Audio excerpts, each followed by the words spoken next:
Marathi car युफोरियाच्या एका नवीन व्हिडिओमध्ये तुमचं खूप खूप स्वागत. तर नवीन म्हणण्यापेक्षा हा पहिला व्हिडिओ असेल आणि मी विचार केला की पहिला व्हिडिओ मी जी गाडी वापरतोय त्याच्याच रिव्ह्यूचा करावा. सो माझ्याकडे 2011 मॉडेल बीट आहे, शेव्हरोले बीट, जी कंपनी आता इंडियामधून डिस्कंटिन्यू झाली आहे. पण गाड्या आहेत आणि स्पेअर पार्टला पण काही प्रॉब्लेम येत नाही. आणि रिव्ह्यू असा असणार आहे ना की मेकॅनिकल त्याचं कन्फिगरेशन मी काय सांगत बसणार नाहीये तुम्हाला, ते तुम्हाला इझिली गुगलला अवेलेबल आहे. मी तुम्हाला काय सांगणार आहे ना, गाडी फर्स्ट ऑफ ऑल गाडीची इकॉनॉमी काय आहे, मायलेज काय देते, गाडीचा कम्फर्ट कसा आहे, गाडी लॉंग राईडला किती कम्फर्टेबल आहे. तुम्ही खूप दूर घेऊन जाणार असाल 800, 900, 1000 किलोमीटर, तर किती कम्फर्टेबल तुम्हाला गाडी वाटू शकते ते मी सगळं सांगेन. त्यानंतर मायलेज झालं, कम्फर्ट झाला, पवेलियन सीट, मागे जी लोक बसतात त्यांचा कम्फर्ट किती आहे, जागा किती आहे, गाडीत बूट स्पेस किती, ह्या सगळ्या गोष्टींवर आपण चर्चा करणार आहोत.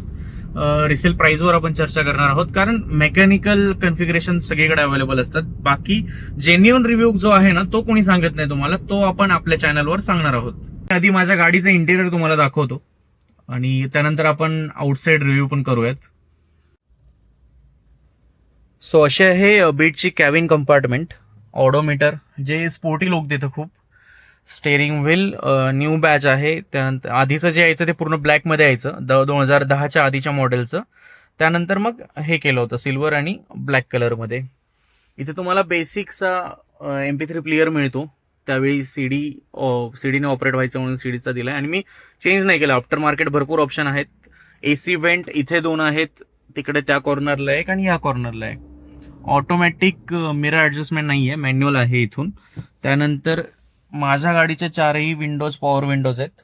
इथे एक बॉटल होल्डर, इथे 2 बॉटल होल्डर 500 ml आणि इथे एक बॉटल होल्डर. इथे पण डॅशबोर्डमध्ये जागा भरपूर दिली आहे. ग्लोबॉक्समध्ये हँडल्स इथे दिले आहे आणि एक युनिक फीचर माझ्या गाडीमध्ये आहे, म्हणजे बीटमध्ये, ते हे सनग्लास होल्डर. खूप छान वाटतंय, प्रीमियम वाटतं. देन इकडं मिरर वगैरे दिलेला आहे. बॅक साईडला बघाल तर 70-30च्या रेशोने सीट दिलेत. जर तुम्ही तिघच जण प्रवास करताय किंवा तिघं किंवा दोघं आणि तुमच्याकडे सामान जास्त आहे तर तुम्ही इकडचं लेफ्ट साईडचं सीट जे आहे ते फोल्ड करू शकता. त्यानंतर 4ही सीट्सला तुम्हाला हेडरेस्ट दिलेत. इम्पॉर्टंट गोष्ट आहे खूप, कारण लॉंगच्या ट्रिपला जेव्हा आपण प्रवास करतो ना तेव्हा आपल्याला हेडरेस्टची आठवण येते. आणि आता काय झालंय ना बऱ्याचशा गाड्यांमध्ये, नवीन गाड्यांमध्ये, की टॉप मॉडेललाच फक्त हे सगळं दिलं जातं आणि बेसिक मॉडेल जे असतात किंवा सेकंड टॉप असतात त्याला बॅक साईडला हेडरेस्टच नसतात. कारण मी आत्ता रिसेंटली प्रवास केला ब्रेझामध्ये, त्याला बॅक साईडला हेडरेस्ट नव्हते. तर आमची एवढी दैना झाली होती त्या प्रवासात, खूप भयंकर. बाकी मागे पण हँडल्स दिलेत दोघं साईडला. मी बॅक साईडला जाऊन पण दाखवेल तुम्हाला स्पेस किती आहे ते. आणि इथे बराचसा लेगरूम तुम्हाला मिळतो. ड्रायव्हर तर एकदम कम्फर्टेबल आहे. ड्रायव्हिंगसाठी शेव्हरोलेच्या गाड्या आधीपासून ओळखल्या जातात. तवेरा असेल, क्रूज असेल किंवा इतर कुठली असेल. इथं चार्जिंग पोर्ट दिलेला आहे. गिअर नॉब पण खूप नाजूकसा आणि छानसा दिला या गाडीला. सो बाहेरून बीट दिसायला अशी आहे. मॅगव्हील मी आफ्टर मार्केट इन्स्टॉल करून घेतलेत. 4ही मॅगव्हील आहे माझे. आणि मी बॅक वायपर पण या गाडीला तुम्हाला मिळतं टॉप मॉडेलमध्ये.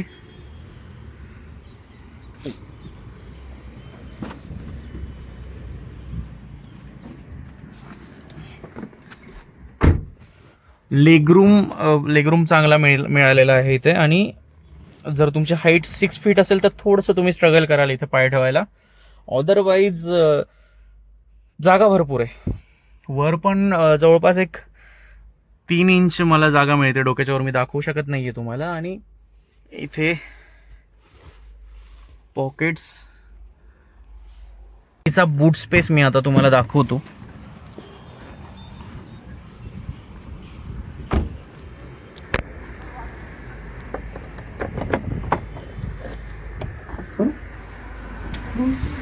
$170 लिटरचा बूट स्पेस आहे. इथं प्लेट पण दिली आहे, मी काढून ठेवली आहे सध्याला हुपर लावल्यामुळे. आणि बाकी सामान वगैरे ठेवायला टूल बॉक्स तुम्हाला मिळतो. आणि याच्या खाली एक स्पेअर व्हील आहे. आता गाडीच्या फ्युअल इकॉनॉमीची गोष्ट आपण करूयात. तर तुम्ही जर 60, 70, 80च्या कॉन्स्टंट स्पीडवर पळवत असाल गाडी, सिटीमध्ये असो किंवा हायवेला असो, सिटीमध्ये तुम्हाला 12 to 13चा मायलेज मिळेल आणि हायवेला एक 70, 80, 100च्या रेंजला जर तुम्ही पळवत असाल तर आरामात तुम्हाला 15 ते 16चा चांगला मायलेज मिळू शकतो. आणि पेट्रोल गाड्यांना मला वाटतं की एवढा मायलेज इनफ आहे. यात 1100 सीसीची गाडी आहे, सो सीएनजीला सहसा प्रॉब्लेम येत नाही. सीएनजी तुम्ही याला मॅच करू शकता. पण सीएनजी मुळे काय होतं ना की एसी तुम्ही जेव्हा ऑन करता किंवा घाटाच्या रस्त्याला आहात तर थोडासा इफेक्ट तुम्हाला बघायला मिळतो या गाडीमध्ये.